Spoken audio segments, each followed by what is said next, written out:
We had this, you probably get these things too, where they come around, the local merchants, the local stores, throw away these throwaways of the ads of big sales, food ads, food sales, big post-Christmas sales, big New Year's Day turkey sales and all that stuff. Well, I go struggling out to the porch to get the mail in the middle of this howling gale, and I come struggling back, and with me is this flyer, and it's for a store that was about 2.5 miles away from our house, way down. I mean, about 2.5, maybe 3 miles away, in the next town, as a matter of fact.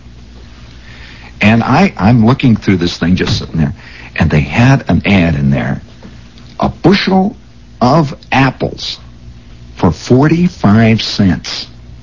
Now, I remember it distinctly, the price and everything. Now, don't ask me why a bushel of apples for 45 cents, but it was a bushel of apples. It said a special Christmas sale on winter apples, 45 cents a bushel.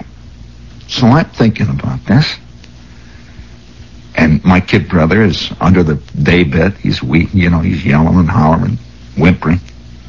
And I drag him out, and I put on my earmuffs, and I tell him to get on his helmet with the goggles, and I put on my high tops, and we go out into the snow, and next door at the Bruner's house, and I get Bruner out, and the Bruner and myself, my kid brother, and at about 15 minutes, Flick, are all standing in the driveway, up to our eyebrows in frozen, rotten, cruddy, dirty, blast furnace snow. The temperature is 7 below zero. And I say, let's surprise our mothers. Let's go and get a bushel of apples for 45 cents. Well, I had $1 that had been given to me by my Uncle Tom for a Christmas gift. And so I figured what a fantastic surprise to bring home a bushel of apples. Now, don't ask me why. I know it's a silly question, a silly thing to do. Don't ask me why. And so my kid brother, and Flick says, well, how do we get there? And Bruner says, how do you expect to get over there? And this was a place that was the IGA store. Do you ever hear the IGA chain stores? Well, the IGA store was a good 2 miles away. It was in the next town. And I said, we'll take our sleds. Well, we started. We were fighting against a raging gale. It was about 1 o'clock in the afternoon. And we began along that twisting, evil, ice-encrusted, howl-emblazoned, yes, Finlandia. I'll announce very loudly, you don't play Tiger Rag when you're fighting the gale, Dad. Anyways, I'm glad you asked me. Well, I can understand why Sibelius wrote the way Sibelius wrote. This is the sound of the frozen north, friends. Yes, indeed. Well, after 2.5 hours, we had gone maybe 1/2 a mile. Just far enough not to turn back, and just far enough to know we might never make it. The wind howled and it howled, and my kid brother was hanging on to the back of my sheepskin coat. Bruner was limping badly. Flick's nose was running all the way down to his knees, and I said, forward! The madness was on me. Well, we fought the howling winter gale for, I would say, a good 5 hours. And I mean 5 hours.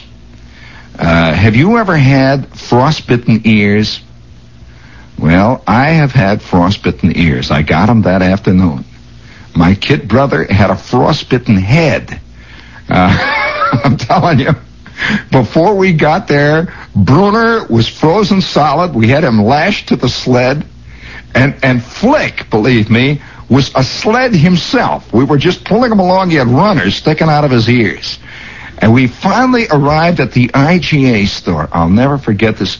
we were unable to walk. We were just walking like stiff with ice all over our ears. And we came out of this howling gale, and there was the IGA store at long last. It must have been the way Ahab felt when he saw that big white fluke come out of that water. And I took one look at the IGA store, and I says, here we are. It was closed. Closed. Speaking of tragedy, this is WOR AM and FM, New York. We arrived at the IGA store, and we stood there. We got there, it must have been a half an hour after the IGA store had closed. I couldn't believe it. You see, because this was my whole bit. This was my shtick. This was a hang-up that I had. I was the driving force behind that. And by this time, you know, there's a certain point in I suppose you can call it misery. At a certain point in misery, you don't complain anymore. Are you aware of that? You reach a point beyond which complaining is gone. You just sit there and you freeze or you burn or whatever it is you're doing, and you no longer whimper. You don't say anything about it. And my kid brother was just standing there like a fire plug. He wasn't crying or anything. Flick's nose, it was no longer running. It was frozen. There were two long icicles hanging down. And Bruner was just standing there numbly in a snowdrift. I could see his eyes sticking out of the snow. And we stood there in front of the IGA store. And you think I gave up? Oh, boy. I said, let's go on to the A&P. Well, you know, they weren't running 45 cents a bushel sales at the A&P. So the A&P was another 4 blocks down.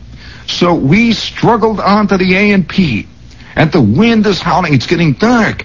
Well, we got to the A&P, and it's still open. They stayed open a half an hour longer than the IGA store.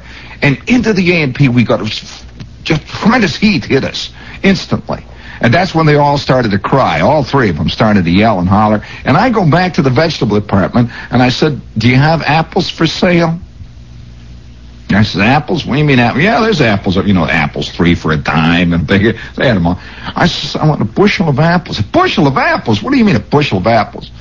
And I took out my ad, and I showed it to him, 45 cents for a bushel of apples. Well, the manager of this store, I will never forget this, because obviously he saw there were 4 kids with a fantastic hang-up. And he says, well, that's the IGA store. I said, I know, but they're closed. He says, bushel of apples for 45 cents. Well, I know what they're talking. He says, they're talking about those little horse apples, those little, I can see him muttering, it's little horse apples. And he goes down to the basement with 2 kids, and they came back up with a bushel of apples. And they gave me a bushel of apples for 45 cents. Now, I will never forget, every time I walk into the A&P now, I get a vaguely warm glow. And they gave me a bushel of apples for 45 cents. And all 4 of us are holding this. Have you ever carried a bushel of apples when you're 10, you know, and you're frozen? And the 4 of us have got this bushel of apples. And I gave him the $1, and the guy gave me back the change for, 55 cents. And he says, well, he said, do you want us to deliver him? I said, no, we're going to take him home. He says, in the snow like this? Where do you live? And I told him. He says, you mean you're going to, are you driving? Well, we got our sleds. You've got your, and it's getting dark. It's about 6 o'clock out there now. You know, it would be like 2 o'clock in the morning by the time we got back with these crummy apples. And the manager of the apple department of the A&P says, well, maybe you better call home. It's for a surprise. He says, it's for a surprise for who? Well, we're going to surprise our ma. Gee, I don't know what to say. Well, do you think you can get... Better not. And he called somebody over named George. And George came over to the 4 of us, and he says, we'll take you home in a truck. And they had this big A&P, giant big green truck, and all on the side of it said Atlantic and Pacific Tea Company with the red and gold letters. And he says, come around to the back. And we came around the back, and he says, we're going to take you home. Mr. So-and-so has decided that you better go home in the truck, and we'll take you home. You say you're going home to Hessville? I said, yeah, Cleveland Street. But what about our sleds? Oh, okay, well, let's pick up the sleds. Well, all four of us got in the back of this truck with our 3 sleds and a bushel of apples, and they turned around and they drove all the way on back. The guy couldn't believe it. We had gone about maybe 3 miles, close to 3 miles, in probably the most gigantic snowstorm that had hit this town in years. Well, why? I don't know, you know. And so about a block away, I'm knocking on the door. See, I'm knocking on the back window, and he's in the cab. We're sitting in the back. I'm banging on the window, and he stops. He says, "Is this where you live?" And I says, "Yeah." We're a block away from home, see. And so he says, "Okay, kids." He says, "Boy, man," he says, "gee whiz, wow, what a night. I don't know how you came this far." And so out we go out the back. And I put the bushel of apples on the sled, and I started to tug. And Flick pushed, and Bruner hung on to the back of my coat, and my kid brother is whimpering in the snowdrifts, and we went up to the back porch of the house through a block of blinding blizzard. And my mother came out. I says, "Ma, I got a surprise for you." And she says, "What have you?" "Apples, a bushel of apples. How wonderful." "Oh, for heaven's sakes, where did you get them? A bushel of apples." I said, "We got them at the IGA store, Ma." She says, "A bushel?" And then I showed her the ad. I said, "See, look, a bushel of apples. We thought we'd surprise you." And now comes the denouement.